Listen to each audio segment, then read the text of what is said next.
Hey guys, it's your boy SilverBlazeX, and today is another episode of the TBD Tavern. And with me, I have my co-host, the Wandering Anbu, the glorious, fantastic beard, Oh no. Anbu.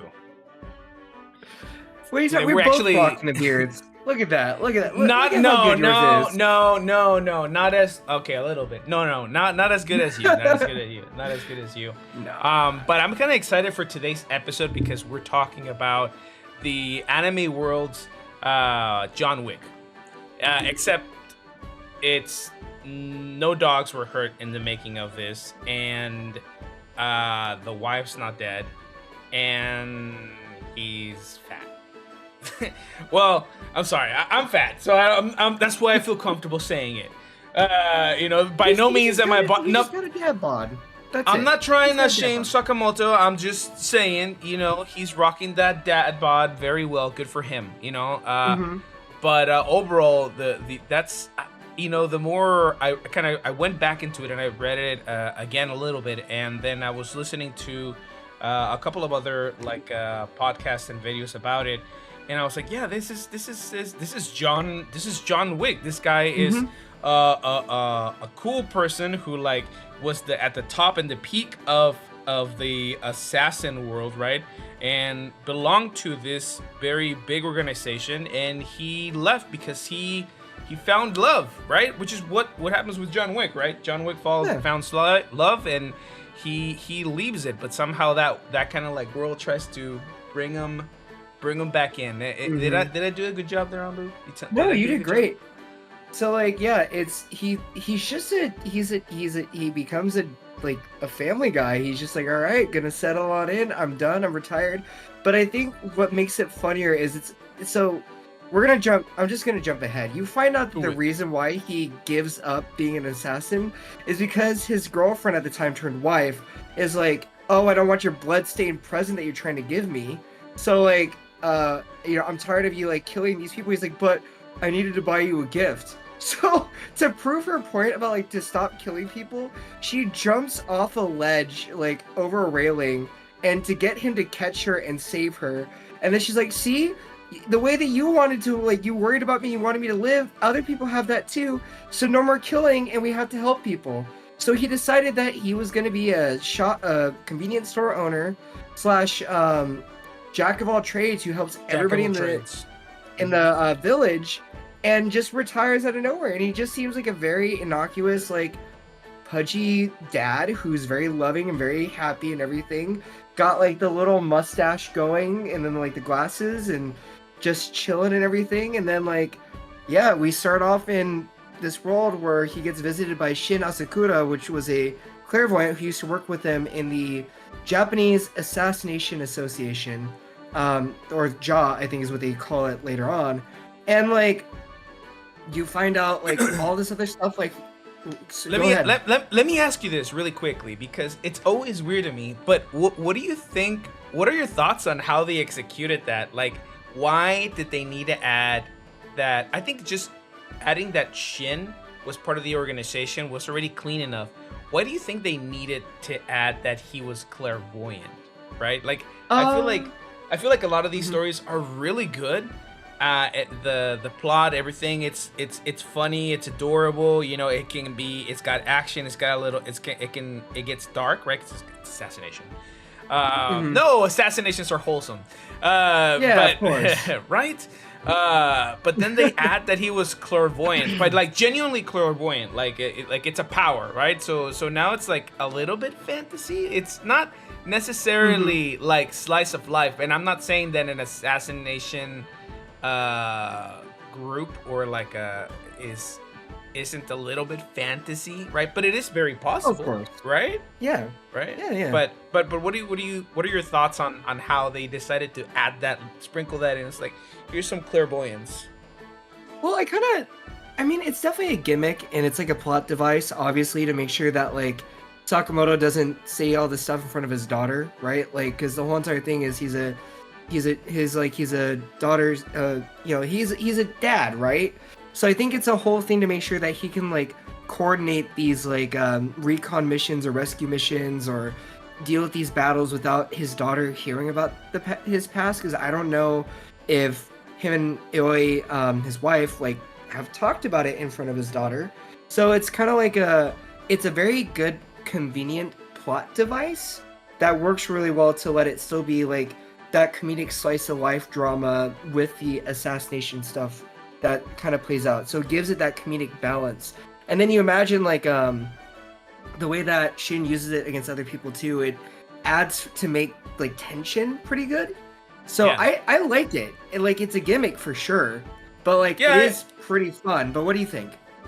No, you're right. It is kind of fun. I guess it also adds intimacy between Shin and Sakamoto, because he doesn't need to talk. And in Sakamoto, the way that the characters kind of like put out to us from the beginning is that he, even though he's this really cool guy and like an awesome assassin, he doesn't talk much, right? He's the silent type. So a lot of the times they're having their own internal conversation because of Shin's that clairvoyant or special power that he has. I guess also makes him psychic in a way, because like he can feel the conversation being had inside Sakamoto's head. So I guess in a way that adds to how they grow more intimate as friends, right? Yeah. And I think Shin already respected him a lot, right? For the sort of rep that Sakamoto had. Yeah, no, I mean, you think about like in chapters like 7, 8, 9, when Shin is fighting against Tatsu, right? The poison assassin, and like he can't see because the poison's kicking in, and then like the assassin's like, how the heck is Shin like fighting me and like predicting my moves and everything? It's because Sakamoto is like telepathically telling Shin like how to like move. He's like, oh, duck this way, he's moving to the left, he's moving to the right, like uppercut, like whatever it may be. And so it really adds to like the silliness of it. I think that's something I like about the execution of Sakamoto Days, is like there's obviously, you know, serious elements with this whole like the $1 billion bounty on Sakamoto's head, the way that like they keep coming after him, but it keeps it lighthearted with stuff like the silly gimmicks, like Shin again fighting Tatsu that way, or like one thing that I find really odd is how Sakamoto can like lose all of his pudge and everything like when he's fighting, and then rebound it the next day. It's like he turns into like his old form when he's fighting, and then all of a sudden he's like back to being the dad. Like, look, and it's interesting.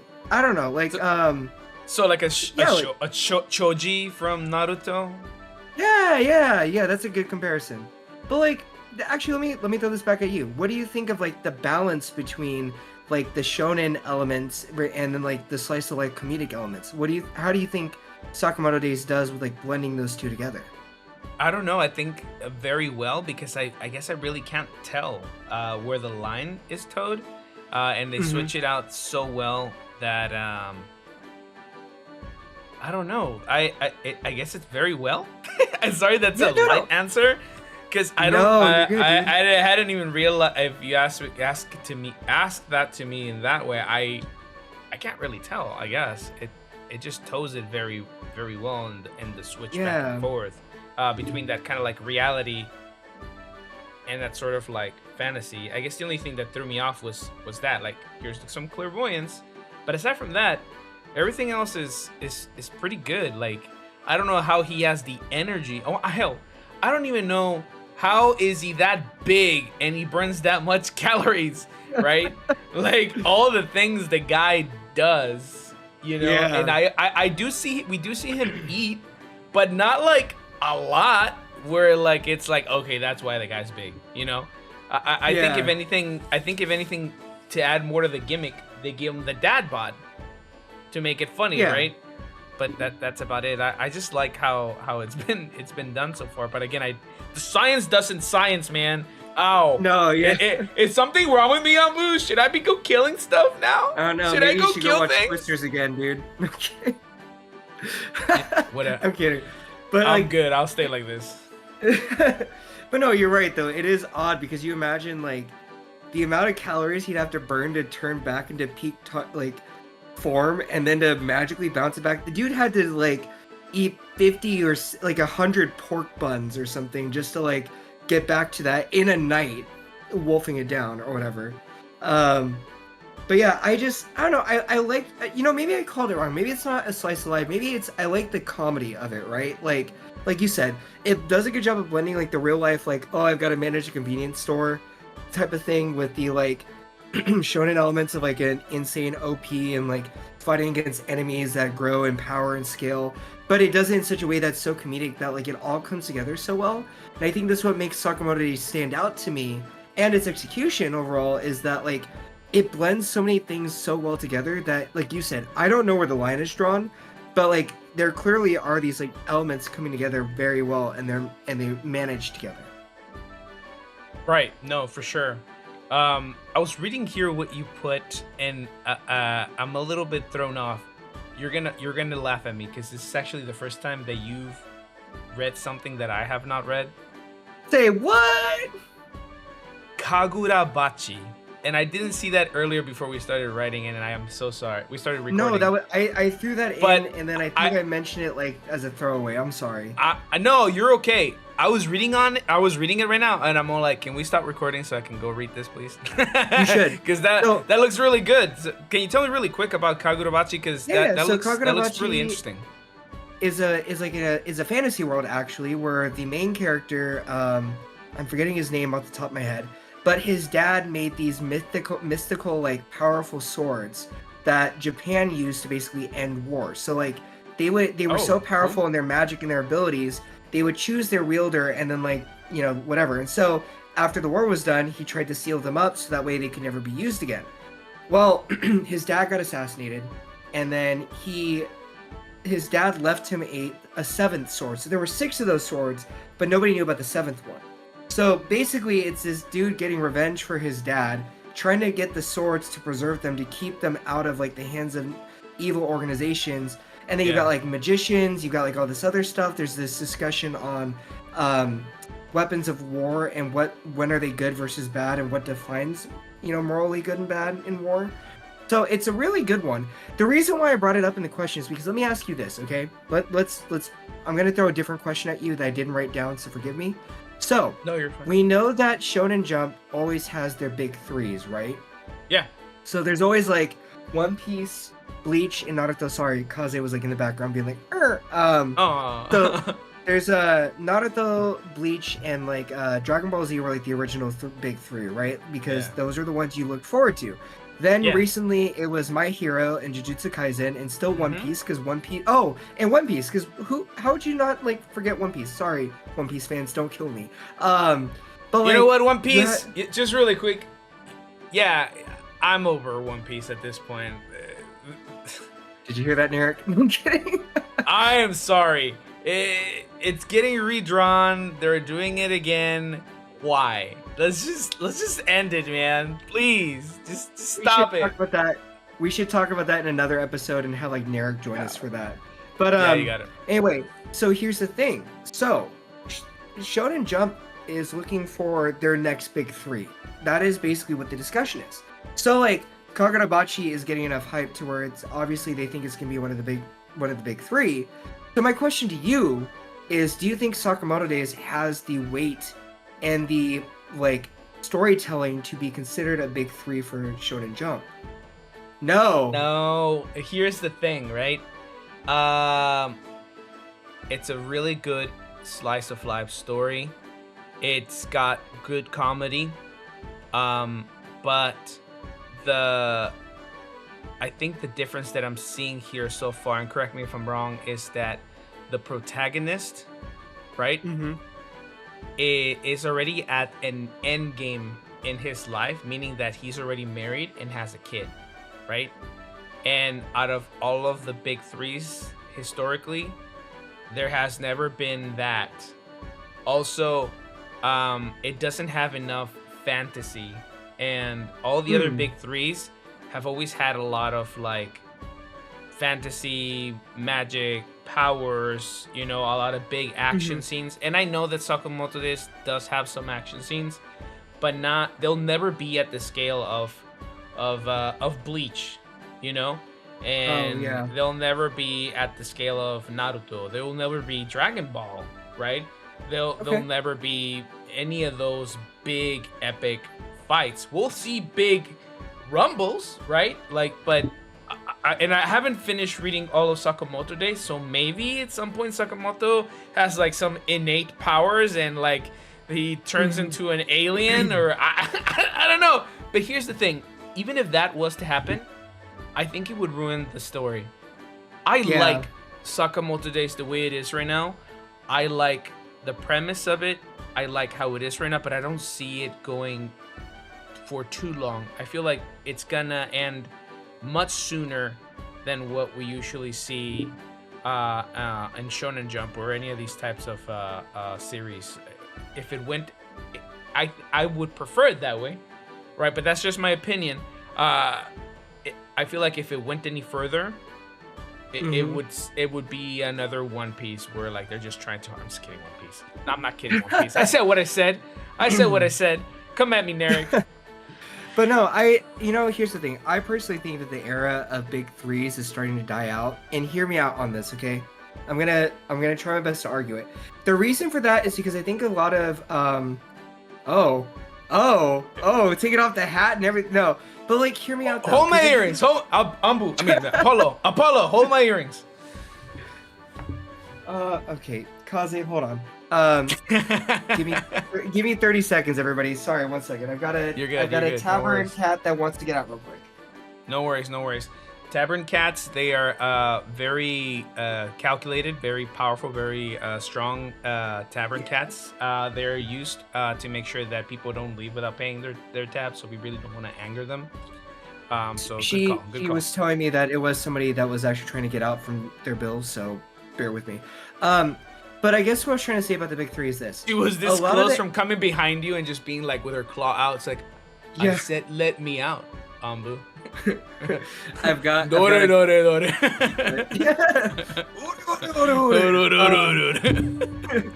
that guy. But yeah, I think the big three era thing is done.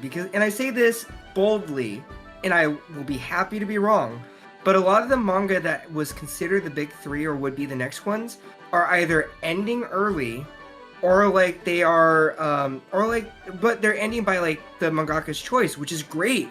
That means that they know that their story is done. They don't need to milk it out and turn it into like 1,000 chapters to tell the story. You think about like Jujutsu Kaisen is down to 4 chapters. My Hero just ended, and that was only about like 200 chapters or so, give or take. I know, but it was considered one of the new. It was considered one of the next big three. And then Demon Slayer was rushed, but like it did end. So like you think about how a lot of properties that have what you think would be the staying power and like the ability to become a new three, they're all disappearing. And then the ones that I think are under the radar, but you could argue might become that, are ones like Undead Unluck and like other ones. I think like the Elusive Samurai might be one that people are considering could be another big three. But Undead Unlock, the difference is that it does have fantasy. The both of the the main characters, both of the MCs are not there yet. There's that established sort of the like romance, but there is that one actually does have a bigger capacity because of that sort of world and those sort of like meta humans. What I mean? That's the difference between Sakamoto Days. I don't know. Maybe I'll be wrong. Next thing you know, like in a couple of months, Sakamoto Days is like now considered the one of the big three. But by that standard though, then there's more series. Is that English? Series. That's in Spanish. There's more series that would qualify as the big three, which now will turn into the big 5, the big 10. Yeah. But I think that's the thing though, is like I think we're in a stage where there's so many capable manga that the era of a big three doesn't last anymore. It doesn't make sense. Like I think you've got too many good ones that you, like you said, that you could consider, to where it's like how MySpace went from top 8 to top 64 to top 128, and then kept going because everybody was so mad about that. Like Why are you trying to age us? Why are you trying to age us? I'm aging myself, but okay, I'm digressing though. Anyway, I think one of the other things I would argue though is I feel like a lot of the characters to get back to Sakamoto days, so that way we can pivot back. I like a lot of the characters, but I do feel like they're very tropey at the same time too. Like they're very typical anime tropes, for better or for worse. Like they're very familiar. They're very like typical, I think, in some ways. Like especially for comedy, like Sakamoto being the like quiet but like OP John Wick didn't lose his dog or family guy. Like I feel like we've seen that before in manga or anime. Yeah. Shin being like the apprentice, we've seen that before. The like the Lu Xiaotong, like we've seen characters like that where they kind of like pop up. Oh my god, manga. Dude! It's basically One Punch Man without the superpowers of One Punch. Oh, that's fair. And the blonde guy is not a robot. Okay, you know what? Fair. Dude, oh my god. You did this to me. I didn't even think about it that way. I was like, we've seen it before, and I was like, you're right. Where have I seen it before? OP old guy, blonde young guy who's also very promising. Oh wait, that sounds like One Punch. Mm-hmm. Except but see, even One Punch has the possibility of becoming one of the big three because again, I think the big three factor is that it should be called the big three fantasy or the big three sci-fi. That's what it should be described as because it's always been there's always been some sort of like magic fantasy powers to it, and I think that's the only difference. But you're right, they're very tropey. I think the reason that it works, and we've seen it before but we still are okay with it, is because of all these other bigger series that have already introduced us to those troops, and we like them. They're dear in our hearts and we love it. So it's nice to see it in a different story where not everybody has yes sir. Oh my god, I'm recording. Hi. I'm recording. Is there a tab that needs to be paid? Is that what you're trying to tell us? No, buddy. Okay. The petting tab. There it is. Oh, yeah, that's fair. There you go, buddy. Sorry, but I even heard it through my headset. I was like, all right, bud. Thank you. Oh, it's adorable. I'm sorry. Our tavern cats are adorable, everybody. Hands down. They're great. I'm busy. I'm recording. I'm recording. Do you mind? But yeah, I think you can. No, you're great. You're good. I do think that you're right. That like the big three has always been fantasy elements or magical elements or whatever it may be. So the big three should be the big fantasy three, because there are like the big three sports manga anime, like Haikyuu was one, or like Ice Shield 21, or other mangas like that were big, but like they were like big in their own genre. So I agree with you. I think you could argue that the big three is really a fantasy one. Man, he really wants your attention.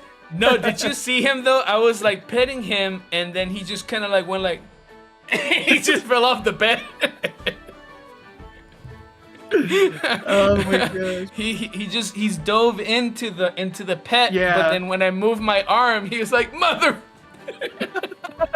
Okay, real quick.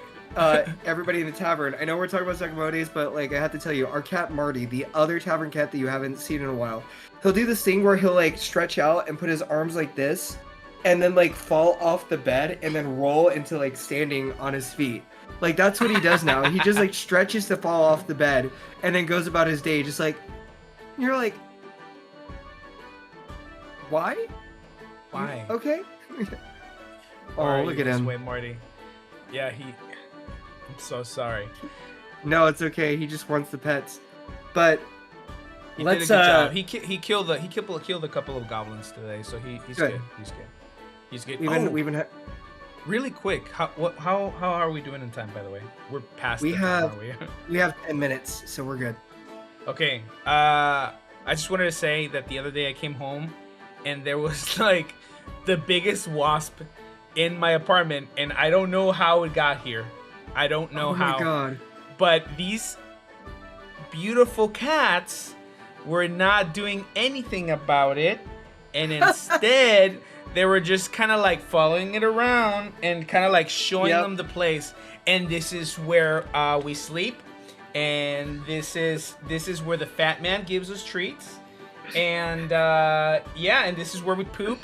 And I'm like, guys, there's a wasp. You're two capable cats with claws and teeth. Kill it. And they were not doing anything about it. And it's the biggest wasp ever. And I had to kill it. But yeah, and then they looked upset that I tried to kill it. They're like, it was our friend. What are you doing? I'm like, your friend hurts. Your friend brings a lot of hurt. So that's what happened. But yeah, his name was Sullivan. He had a family. His name was Sullivan. So they can kill goblins. They can. What the hell was that? They can kill goblins. They can. What the fuck was that? Sorry, it's because like Percy sheds so much. Yeah. They can kill goblins. They can kill like ogres. You know, they will take down people that don't pay their tabs here at the tavern. Wasps. Wasps are their kryptonite. Apparently, they cannot kill those. So we have a. If you're a wasp and you're trying to invade the tavern, we're screwed. Anbu. Just wear a wasp costume, then you're good. That's basically what you're saying, right? Oh goodness, but okay. So to rate it back in from wasp to being in a John Wick that still has his dog and family. Sakamoto Days got an anime, and it's being produced by Netflix. So, and I don't know about you, but like, I will say this, like, the Netflix N word we can say. My God. I knew that'd get him. Got him. You're welcome, chat. So anyway, you know, here's the thing, Tavern folk, like, Netflix is hit or miss with their anime. Let's be real here. They have some good ones, and they have some like, what are you doing, and why are you messing with my franchise? Like anime and live action, like Cowboy Bebop. Anyway, so like, Sakamoto Days actually looks like it's a lot of fun. I'm really excited. They look like they enjoyed the manga. They made panels look like it's it fits an anime. Like, I don't know. What did you think when you saw the trailer? How are you feeling about it in terms of? I'm good. I'm excited about it. I mean, this new generation of Netflix is doing a really good job with representing and doing good by the anime fans. I know that Cowboy Bebop left us a little bit sore, and Full Metal Alchemist, but at least they're trying. I will say that at least they're trying. Oh, and Death Note. Oh God. Not that. We pretend that doesn't exist. I thought we had an agreement in the tavern. I'm sorry. I forgot we don't talk about it. Did the spell expire? Did someone take off the ward about Death Note here? My bad. Shoot, even I can see it. God. I'm sorry. Anyway. I'm sorry. I'm so sorry. But they are doing better. And the reason I can say that is because of the One Piece live action cast, and how the cast is actually Nami especially, right? She's big on anime, and she's, you know, she says it all the time on social media. So it's good to see that they're trying to invest a little bit more, and they're grabbing animes as well. Yeah. I don't know. I'm hopeful. I'm hopeful that it's gonna be great. That it's starting to become more mainstream, that we don't just have to depend on our overlords on Crunchyroll. Yeah, I like it. I'm excited for it. I want to see it. I can't wait to see it. Yeah, that's what I think. No, I feel the same way as a fan of like the series, and you know, I'm not gonna be like, you need to read Sakamoto Days, you need to like jump on it. But like, as somebody who has enjoyed it and like enjoyed reading it, it is exciting to see it come to life, because I do feel like if there's one thing that Sakamoto Days does really well, is it makes fight sequences look really good. Like, the way that they do their shot selection is fantastic. Like, that was something that pulled me into Naruto, was like, the way that Masashi Kishimoto would like make fight sequences look like movement was actually happening on the page was great. And with Sakamoto Days, I feel like it's the same thing. So I'm really dynamic movements. Yeah, they're very good. Yeah, I agree. I agree. What was the last series that we talked about that we said that the way that they write, the way that they draw, the way that the artist, the mangaka draws. Oh, Dandadan. That's another series. Yeah. That the art just it's so dynamic and like you can see the action happening. So yeah, you're right. Sakamoto Days does the same thing. One last thing though, I will say that for Sakamoto Days, it would be probably easier to transition to a live action because then it would look like John Wick. You know that because it's not so fantasy, it actually would work just fine to be a live action, much easier than any other anime. So you hear that, Keanu Reeves? We need to have you be Sakamoto. Oh my God! Can you just imagine? Wear the John Wick apparel. Oh, dude, like, a chubby Keanu, just like with the little mustache and the little glasses, dude. I love that. And then him doing his like the whole like, what? Why are you trying to attack my shop? Keanu, he doesn't talk, Keanu. So can you, sir? Can you please? Oh, yeah, man.